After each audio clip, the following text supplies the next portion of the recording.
Halo teman-teman, kembali lagi sama gua di segmen jam-jam. Dan kali ini gua ingin membuat video mengenai alasan kenapa kalian harus memakai jam tangan atau seenggaknya kalian punya jam tangan. Oke, tonton sampai habis sehingga kalian bisa mendapatkan informasi yang berbobot, yang berguna insya Allah untuk wawasan jam tangan kalian. Oke, jadi banyak ya alasan orang-orang, terutama kaum pria, untuk memiliki jam tangan. Salah satunya adalah untuk menambah ketampanan mereka. Tidak salah, karena gue belajar ya, di salah satu matkul kuliah gue itu ada yang namanya etiquette and protocol.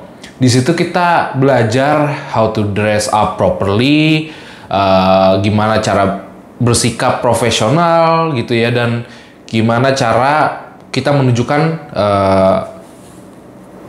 ibarat kata kualitas diri kita dengan personal grooming kita. Yang diantaranya adalah jam tangan itu sangat penting untuk pria.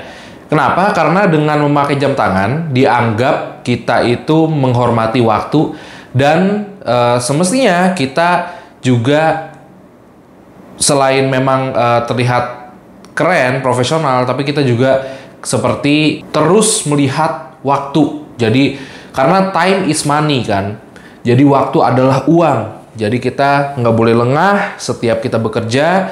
Dengan menggunakan jam tangan, kita dianggap seperti orang yang bertanggung jawab atas waktu yang dikeluarkan.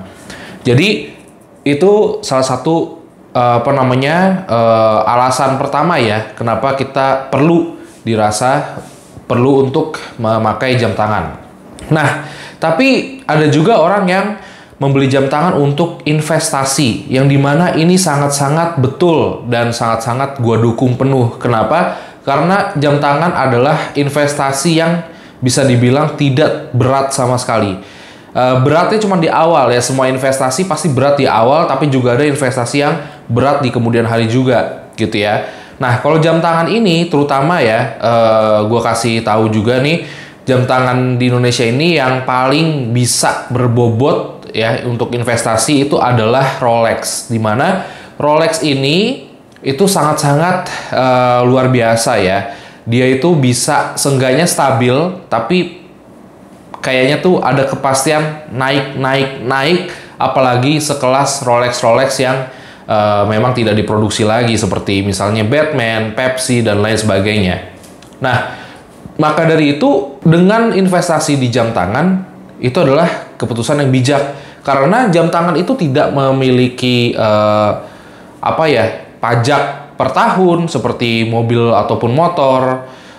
Dia cuman pajak pertama kali lu beli aja, dan ngurusnya ya paling gitu aja. Servis kalau jam tangan normal itu 5 tahun sekali ya, itu 5 tahun sekali servis, ya gak berat sama sekali teman-teman. Walaupun jam tangan mewah, ya nggak terlalu berat lah.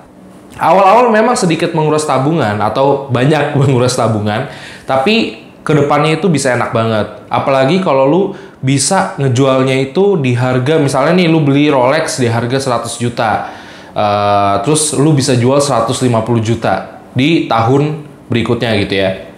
Itu dalam setahun aja kan berarti lu udah invest 50 juta. Ya kan, belum untung pemakaian ya kan, misalnya lu pakai gitu. Nah, itu gitu kan, paling lu harus beli watch box, watch winder gitu-gitu biar jam tangan lu tetap dalam kondisi prima.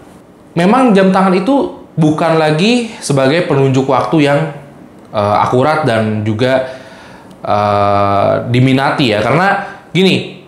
Jadi kalau untuk mengejar fungsinya yaitu menunjukkan waktu ya, lu bisa lihat di handphone, misalnya di iPhone gitu ya, udah langsung ada jam real time, jadi dan pasti sangat akurat gitu ya. Jadi ya nggak perlu lagi jam tangan dirasa ya. Cuman jam tangan itu ternyata juga memudahkan kita. Contohnya adalah smartwatch gitu ya. Jadi malah ada nih zaman sekarang jam tangan yang menunjang kegiatan kita dan mendampingi smartphone kita, yaitu adalah smartwatch.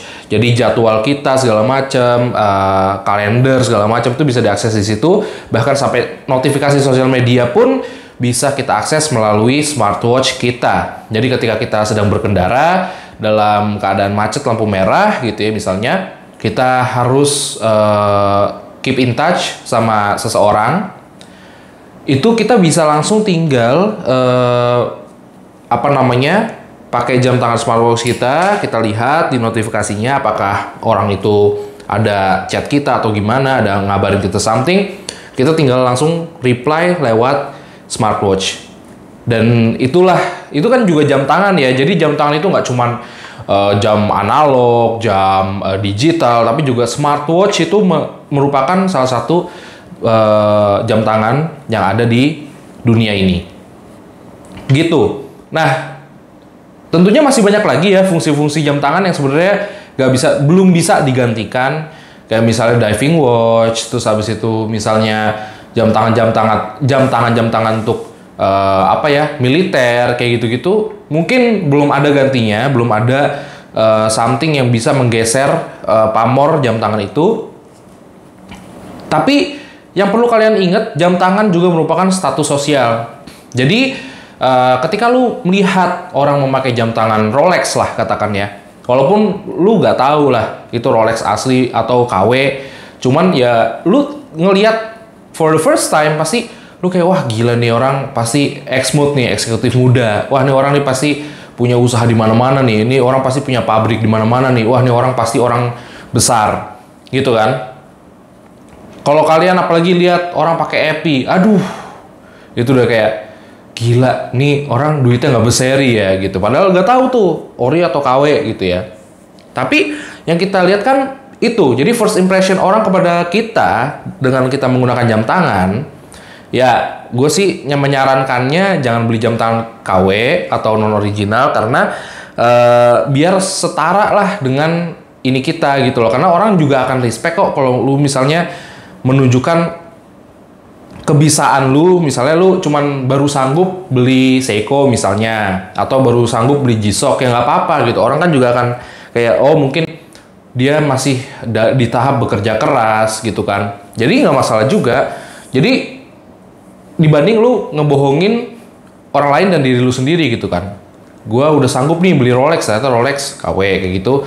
Itu kan akan nggak enak. Ya cuman kecuali ada juga tipikal pemain jam tangan tuh yang emang suka beli jam tangan KW untuk dibandingkan dengan jam tangan orinya. Biasanya mereka memiliki jam tangan ori gitu. Jadi dibanding-bandingin gitu kan, banyak di YouTube juga ya kayak gitu ya. Itu berbeda cerita lagi ya. Gitu karena mereka sebenarnya udah bisa beli gitu. Cuman iseng aja gitu loh beli yang KW gitu kan.